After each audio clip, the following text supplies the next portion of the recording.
Hello, beautiful souls. Welcome to a new episode of Trish Crochet. This is a continuation video of Magic Circle. We are gonna make a magic circle today.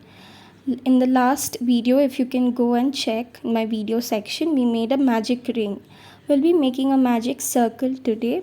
So, I'll start off with making a magic ring first. The easiest way to make a magic ring is just to wrap it on your fingers like a slip knot when you make a slip knot, and then just take your hook and take a loop out of the tail. And when you make a slip knot, you make sure that your slip knot is tight so that with your continuing yarn you can make any projects.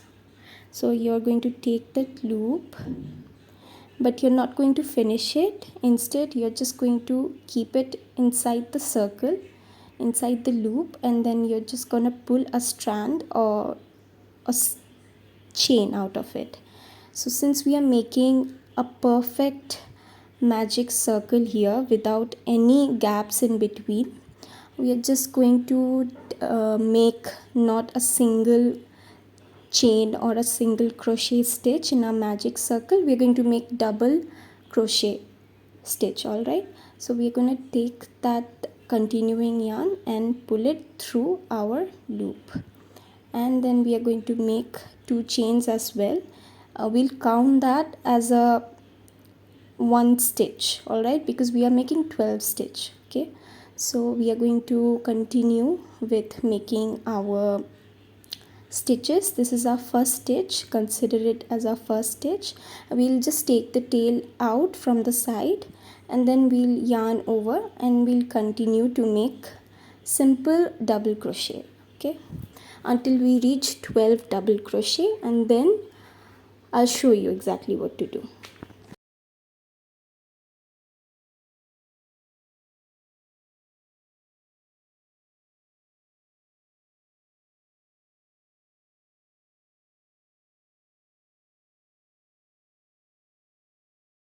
Now keep in mind one thing, that whenever you're making or working on a magic circle, you always make sure to pull the tail so that you're sure that your magic circle is going to be exactly a circle, and that circle you see, it's not going to stay behind or left over after you finish off your magic circle.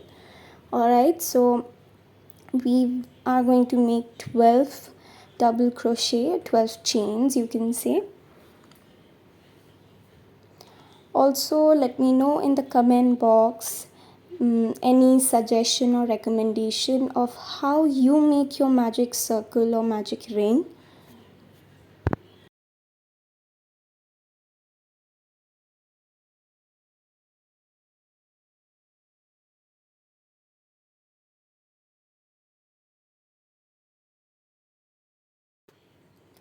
So this is how our magic circle is going to look, but exactly as you see that circle that is still there, we are going to pull the end tail or the end strand after completing our 12 chains, so that that circle you see or the half diameter, it is not left over. Okay, so you're going to try to pull it out.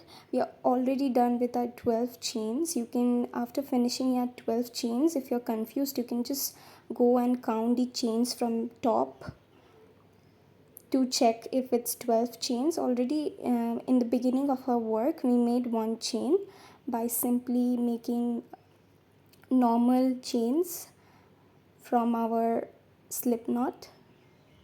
Okay, so we are going to pull the strand. Our last chain is left. We're going to do the chain. Okay, magic circle is ready. We are pulling the strand to complete our magic circle so that we can make any anigami projects or any kind of, if we are making like any kind of coasters or any kind of circles, to make any kind of projects for making, let's say you use the magic circle as a teddy's eyes or anything, well, creation. Okay, innovation.